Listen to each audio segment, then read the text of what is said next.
కింద comment box రూపంలో comment చేయండి. ఇక అదేవిధంగా జిల్లాలో మంత్రులందరూ కూడా జిల్లాలోనే ఉండాలి, ప్రతి స్థానం ఖచ్చితంగా గెలవాల్సిందే, పార్లమెంట్ ఇన్ఛార్జీలదే బాధ్యతని, 90% మున్సిపాలిటీలు గెలుస్తున్నామని, ప్రతిదీ గెలవాలని మంత్రులు ఇన్ఛార్జీలకు సీఎం రేవంత్ రెడ్డి దిశానిర్దేశం చేశారు.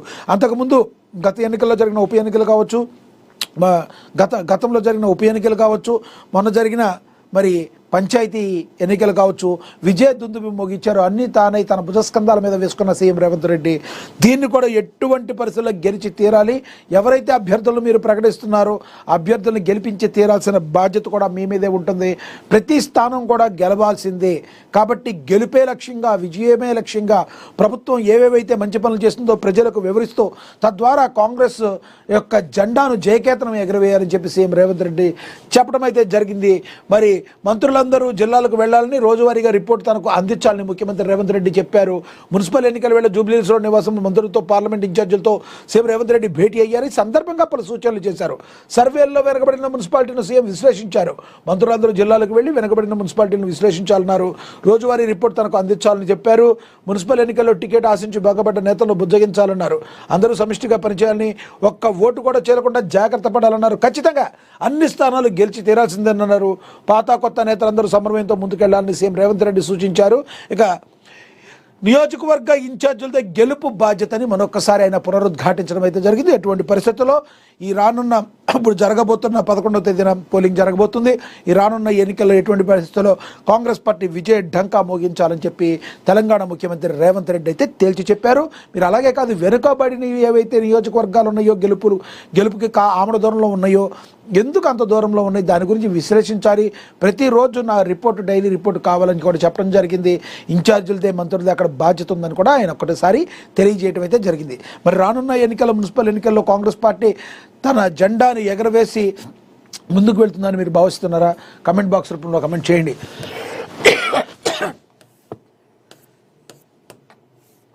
ఇంకా మున్సిపల్ ఎన్నికల్లో గులాబీ జెండా ఎగరాలి, పూర్తిగా ఎన్నికలు పూర్తయ్యే వరకు అక్కడే మకాం వేయాలి. ఇన్ఛార్జీలు, కోఆర్డినేటర్లతో కేటీఆర్ టెలికాన్ఫరెన్స్ అయితే నిర్వహించారు. సీఎం రేవంత్ రెడ్డి ఏ రకంగా తన పార్టీ గెలవాలని కోరుకుంటారు, అదేవిధంగా బీఆర్ఎస్ నేత మరి బీఆర్ఎస్ వర్కింగ్ ప్రెసిడెంట్ కేటీఆర్ కూడా అలాగే కోరుకుంటారు. ఎటువంటి పరిస్థితుల్లో విజయమే లక్ష్యంగా బీఆర్ఎస్ పార్టీ ముందుకు వెళ్ళాలని వాళ్ళతో టెలికాన్ఫరెన్స్ ద్వారా వాళ్ళ నేతలతో దిశానిర్దేశం వాళ్ళకి చేయడం అయితే జరిగింది. ఏమంటారు చూద్దాం. కాంగ్రెస్ పార్టీ అధికారంలోకి వచ్చిన 2 ఏళ్లలోనే ప్రజల్లో ఆ పార్టీపై తీవ్రమైన వ్యతిరేకత వస్తుందని, కాంగ్రెస్ వైఫల్యాలను ఎండగట్టాలని బీఆర్ఎస్ వర్కింగ్ ప్రెసిడెంట్ కేటీఆర్ పిలుపునిచ్చారు. మున్సిపల్ ఎన్నికల్లో గులాబీ జెండా ఎగురవేయాలని సూచించారు. మంగళవారం పార్టీ నియోజకవర్గ ఇన్ఛార్జీలు, మున్సిపల్ కోఆర్డినేటర్లు, జిల్లా అధ్యక్షులతో నిర్వహించిన టెలికాన్ఫరెన్స్లో ఆయన మాట్లాడారు. కాంగ్రెస్ ప్రభుత్వం ప్రజలకు చేసిన ద్రోహాన్ని, ఇచ్చిన హామీల్ని అమలులో విఫలమైన మోసం చేసిన తీరును ప్రజలు గమనిస్తున్నారని మరి కేటీఆర్ చెప్పడం జరిగింది. ఎటువంటి పరిస్థితుల్లో ప్రభుత్వం ఎక్కడైతే ఇచ్చిన హామీలను నెరవేర్చలేదో వాటన్నింటినీ కూడా కూలంకుషంగా ప్రజల ముందు పెట్టి, ప్రజల ముందు వివరించి మరి ఈ మున్సిపల్ ఎన్నికల్లో బీఆర్ఎస్ జెండా ఎగిరివేటట్టు, బీఆర్ఎస్కి విజయాన్ని చేకూర్చేటట్టు మీరందరూ కూడా కృషి చేయాలని చెప్పి టెలికాన్ఫరెన్స్లో అయినా మాట్లాడటం అయితే జరిగింది. ఎటువంటి పరిస్థితుల్లో కూడా బీఆర్ఎస్ పార్టీ విజయమే లక్ష్యంగా ప్రభుత్వం చేసిన తప్పులను ఎండగట్టాలి. ఇప్పటికే కాంగ్రెస్ పార్టీ మీద విపరీతమైన వ్యతిరేకత పెరిగిపోయిందని కేటీఆర్ గారు అయితే చెప్తారు. ఒక్క మాట చెప్పండి, మీరైతే కమెంట్ చేయండి. అసలు కాంగ్రెస్ పార్టీ మీద నిజంగానే అంత వ్యతిరేకత ఉందా? రానున్న మున్సిపల్ ఎన్నికల్లో బీఆర్ఎస్ గెలిచే అవకాశం ఉంటుందా, లేదంటే కాంగ్రెస్ పార్టీ తన పట్టు నిలుపుకుంటూ మరొకసారి విజయ డంకా మోగించే అవకాశం ఉంటుందా? మీరు ఈ ఎన్నికల్లో కూడా, అంటే సార్వత్రిక ఎన్నికల్లో కాంగ్రెస్ పార్టీ గెలిచింది, ఎంపీ ఎలక్షన్లో కూడా తమ సత్తా చాటింది. బీఆర్ఎస్తో పోలిస్తే బీఆర్ఎస్ ఎంపీ ఎలక్షన్లో కనీసం ఒకటి కూడా పోనీ చేయకుండా 0కి పరిమితం అయిపోయిన పరిస్థితి. ఉప ఎన్నికలు చూసుకుంటే ఆ రకంగా ఉప ఎన్నికల్లో కూడా ఎక్కడ జరిగినా కూడా కాంగ్రెస్ పార్టీ విజయడంకా మోగించింది. మొన్న జరిగిన పంచాయతీరాజ్ ఎన్నికల్లో కూడా విజయడంకా మోగింది. ఇలా ఇదే విధంగా తన గెలుపుని కంటిన్యూ చేసే అవకాశం కాంగ్రెస్కి ఉందంటారా, లేదంటే నిజంగానే కేటీఆర్ చెప్పినప్పుడు అంత వ్యతిరేకత పెరిగిపోయిందా, బీఆర్ఎస్ పార్టీని నమ్మే పరిస్థితుల్లో ప్రజలు ఉన్నారా అంటే మరి $1 మిలియన్ ప్రశ్నగా అయితే ఉంది. మీరేమనుకుంటున్నారు? కింద కమెంట్ బాక్స్ రూపంలో కమెంట్ అయితే చేయండి. ఇక పాత బస్తీలో విషాదం. ఎంఐఎం మాజీ ఎమ్మెల్యే సయ్యద్ అహ్మద్ పాషా ఖాద్రీ కన్నుమూశారని, అనారోగ్య ఆసుపత్రిలో చికిత్స పొందుతూ ఆయన కన్నుమూశారని కూడా ప్రచురించారు. ఇక మణిపూర్ సీఎంగా ఖేమ్చంద్ సింగ్, మణిపూర్ నూతన ముఖ్యమంత్రిగా ఖేమ్చంద్ సింగ్ ఎంపికయ్యారు. మంగళవారం జరిగిన పార్టీ సమావేశంలో బీజేపీ కేంద్ర పరిశీలకుడు తరుణ్ చుగ్, పార్టీ ఈశాన్య రాష్ట్రాల ఇన్ఛార్జ్ సంబిత్ పాత్ర తదితరుల సమక్షంలో ఖేమ్చంద్ సింగ్ ను బీజేపీ శాసనసభాపక్ష నేతగా ఎన్నుకున్నారు. దీంతో ఈశాన్య రాష్ట్రమైన మణిపూర్లో ఆయన నాయకత్వంలో కొత్త ప్రభుత్వం ఏర్పాటు కానుంది. ఉప ముఖ్యమంత్రిగా కుకీ మహిళా నేత, మణిపూర్ కొత్త ప్రభుత్వంలో కుకీ మహిళా నాయకురాలు నెమ్చుక్ కెప్గన్ ఉప ముఖ్యమంత్రి అయ్యే అవకాశంగా ఉందని తెలుస్తుంది. బీజేపీ ఇక్కడ చాలా వ్యూహాత్మకంగా ఒక మైతీ తెగ నుంచి సీఎంను, కుకీ తెగ నుంచి డిప్యూటీ సీఎంను ఎంపిక చేసినట్లుగా సమాచారం. ఇది కుకీ వర్గంలో ఉన్న అసంతృప్తిని తగ్గించే ప్రయత్నంగా మరి అందరూ కూడా మనకి అభివర్ణిస్తున్నారు. తెలుసు అక్కడ కుకీ తెగల మధ్య జరిగిన గొడవలన్నీ కూడా మనకి తెలుసు. కొంతమంది చనిపోయిన పరిస్థితి, మాన ప్రాణాలు కూడా పోయిన పరిస్థితి మన కళ్ళ ముందే కదిలి ఆడుతూనే ఉంది. కానీ దీన్ని మరి పెద్ద రకంగా విశ్లేషించి వాళ్ళ మధ్య సంయమనం పాటించే విధంగా మరి అలా ప్లాన్ చేయడం మనందరం కూడా గమనించవచ్చు. ఇక బుల్లెట్ రైలు హబ్గా తెలంగాణ, కేంద్ర బడ్జెట్లో తెలంగాణకు భారీగా నిధులు. హైదరాబాద్ త్వరలోనే హైదరాబాద్ యాదగిరిగుట్ట ఎంఎంటీసీ 3వ ఫేజ్ ప్రధాని మోడీ చేతుల మీదుగా భూమి పూజ. 42,000 కోట్ల నిధులతో కొత్త జాతీయ రహదారులు నిర్మాణం మీడియా సమావేశంలో కేంద్ర మంత్రి కిషన్ రెడ్డి వెల్లడించారు.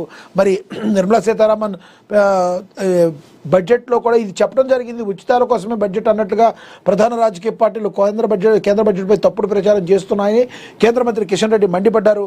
ఎన్నికల కోసం కాకుండా వికసిత భారత్ కోసం రూపొందించిన బడ్జెట్ అని ఆయన వ్యాఖ్యానించారు. బీజేపీ రాష్ట్ర కార్యాలయంలో మంగళవారం ఏర్పాటు చేసిన మీడియా సమావేశంలో ఆయన మాట్లాడారు. కిషన్ రెడ్డి రాష్ట్రానికి కేంద్ర బడ్జెట్లో ఇందులేమీ లేవంటూ మంత్రులు, విపక్షంలో కొంతమంది నేతలు చేస్తున్న ప్రకటనలను ఆయన తీవ్రంగా ఖండించారు. ఈ రకంగా హబ్గా హైదరాబాద్ త్వరలోనే హైదరాబాద్ యాదగిరిగుట్ట ఎంఎంటీఎస్ 3వ ఫేజ్ అని ప్రధాని మోడీ చేతుల మీదుగా దీనికి భూమి పూజ చేస్తున్నారు. 42,000 కోట్ల నిధులతో కొత్త జాతీయ రహదారులు కూడా నిర్మాణం చేయబోతున్నట్టుగా కూడా మరి వెల్లడించడం అయితే జరిగింది. అదేవిధంగా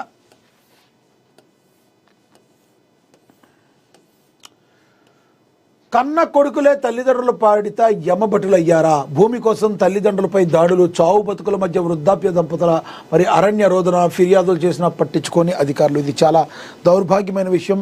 అయితే రేవంత్ రెడ్డి గారు ముఖ్యమంత్రి అయిన తర్వాత ఆయన ఒక ప్రతిజ్ఞ కూడా చేశారు. ఎటువంటి పరిస్థితుల్లో మీరు తల్లిదండ్రులను చూసుకోకపోతే మీ జీవితాలు, మీ ఉద్యోగాలన్నీ కూడా తీసేసే అవకాశం కూడా ఉందని చెప్పారు. కానీ మరి ఇప్పటికీ కూడా వృద్ధులను చూడలేని, తల్లిదండ్రులు చూడలేని కొడుకులు, నిజంగా కూతుర్లు ఎవరైనా ఉంటే వాళ్ళంత దుర్మార్గమైన చర్య ఇంకోటి కాదు. వాళ్ళకున్న పరిధిలో తల్లిదండ్రులను చూసుకోవాల్సిన బాధ్యత కంపల్సరీ పిల్లల మీద ఉంటుంది. ఇలాంటి సమయంలో పట్టించుకోకుండా వదిలేసిన తల్లిదండ్రులు కొడుకులను ఏమనాలి? ఆస్తుల వల్ల సొంత వారే పరాయి వారే అయిపోతున్నారు. తల్లిదండ్రులు తమ కష్టార్జితంతో కష్టపడి సంపాదించి పెట్టి తమ పిల్లలు వృద్ధాప్యంలో తమను చూసుకుంటారనే ఆశలు అడియాసలుగానే మిగులుతున్నాయి. ఆస్తుల వల్ల తమ పిల్లలే యమబట్లుగా మారుతున్న కాలం ఇది. వరంగల్ జిల్లా గీసుకొండ మండలంలో చోటు చేసుకున్న ఘటన మానవత్వాన్నే ప్రశ్నించే స్థాయికి దిగజారిపోయింది. కన్న కొడుకులే తల్లిదండ్రులను మనువిరాలి ముసలివారంటూ పక్కన పెట్టి వారి భూమిని ఆక్రమించడమే కాకుండా చివరికి ప్రాణాలకే ముప్పు తెచ్చే స్థితికి దిగజార్చిన ఘటన స్థానికంగా తీవ్ర కలకలం రేపుతుంది.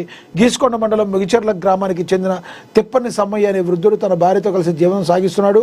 గ్రామ పరిధిలో సర్వే నెంబర్లు 270/D/1/A 10 గుంటలు, 270/D/2 1.20 గుంటలు కలిపి మొత్తంగా భూమిని తన కుమారుడైన తిప్పని సదానందం అక్రమంగా పట్టా చేసుకున్నాడని వృద్ధ దంపతులు ఆరోపిస్తున్నారు.